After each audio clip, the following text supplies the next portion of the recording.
আসসালামু আলাইকুম। ওয়ালাইকুম আসসালাম। কেমন আছেন? এই তো আলহামদুলিল্লাহ। আপনার নাম কি? আমার নাম মোহাম্মদ ইব্রাহিম খলিলুল্লাহ। আজকে আমাদের ইসলামিক কিছু কুইজ ছিল, আপনি কি অংশগ্রহণ করতে ইচ্ছুক? ইচ্ছুক ভাই, ইসলামী তো বিষয় না, মনে হয় পারবো ইনশাল্লাহ। দেখা যাক কি হয়। তোমাদের প্রথম প্রশ্নটি হচ্ছে, ইসলাম ধর্মের প্রথম নবী কে?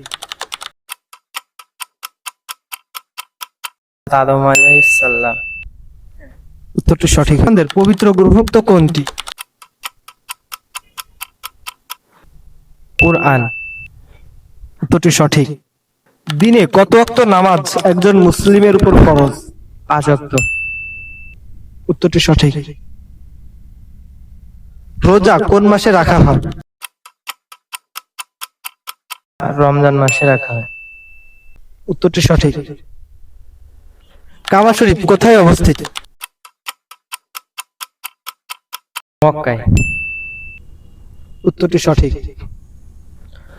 আজানের মাধ্যমে মুসলমানদের জন্য কি জানানো হয়? নামাজের সময়। উত্তরটি সঠিক।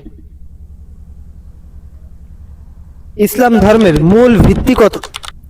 ইসলাম ধর্মের মূল ভিত্তি 5টি।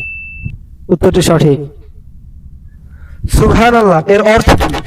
সুবহানাল্লাহ এর অর্থ আল্লাহ তাআলা পবিত্র। উত্তরটি সঠিক।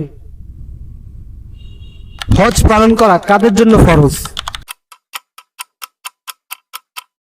সামর্থ্যবান মুসলিমদের। উত্তরটি সঠিক। আজকের প্রশ্ন এই 10। সবাই ভালো থাকবেন, সুস্থ থাকবেন। ধন্যবাদ। দেখা হবে নেক্সট পর্বে। সবাইকে ধন্যবাদ। আসসালামু আলাইকুম।